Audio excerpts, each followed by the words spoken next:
How you doing? As you can see from our last video, you can see that I've put in a fresh 2x8, and what I did was this 2x4. Somebody put this plywood in a long time ago. I really don't want to play with it because, you know, it's kind of it's under the door jamb, and you don't know what's involved in old houses. You really don't want to disturb too much of the existing. You know, you want to leave as much of it alone as you can. So what I did is, you'll see, I don't know if you can see on the video, but I sort of notched my new 2x8 around because I wanted to do a couple things. I wanted to create additional support to this because it doesn't really go back that far, but I'm hoping that this will stay strength. And then another thing I'm doing is, you know, it would have been cheaper to use drywall screws to secure this, but every time I do that, I mean, I've been doing this now for, I don't know, 25, 30 years, I can't remember, but you know, when you use drywall screws, you don't have the real big head on there. It's sort of, the drywall screw kind of penetrates the wood a little bit. You really don't get that shear strength. So I found these awesome screws. They're called headlock. They're actually meant to be used for deck builders when you build a treated deck on the back side of your house. But I tell you what, man, these are unbelievable. They're case hardened, they're hard as a rock. You get this awesome shear strength. Look how much thicker the neck is compared to a drywall screw. And yeah, I think it cost me 24 bucks for a box. And I'm going to use all them screws here. But you know, this is a one-time deal. The customer's counting on me to do the best job that I can and not cut corners anywhere. And you know, when you whether you use us or another contractor, you would hope that your contractor would look out for your best interest too. And you know, I went out and I bought these especially for this situation. It's a 4.5-inch screw, case hardened. It's got this nice big head on it. So once I screw this in, I mean, the head really recesses flat and nice in the joist.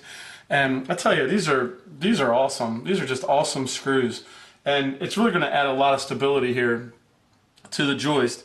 But you know, when you this customer, when we were in the planning stages, doing the estimates and negotiating price and things like that, they were willing to pay full price without, you know, trying to see if there's anywhere to save, because they knew that, or they were actually giving me the opportunity by paying my price, because I know what it's going to cost. They knew that it was going to provide me as the craftsman the opportunity to do things the right way when things come up. I'm not going to charge them extra for the screws, but you know, they paid full price, and they're trusting me to do the right thing. And here's one example of where I'm doing it. You know, one of the things is all this framing and stuff, as bad as it is, you know, we didn't talk about that. Nobody knew this was going to be bad, but you know, I allowed for something like this to come up. So, you know, whether you use Budget Bath or another company, you know, make sure that you, especially in old houses, you know, everybody wants a good deal, but everybody also wants the best job possible, and there can be a balance, but the trust level has to be really high. So thanks for taking a few minutes. I can't wait to show you the finished product when all the joists are in, and we've got our 2x6 cross members in and our new plywood down.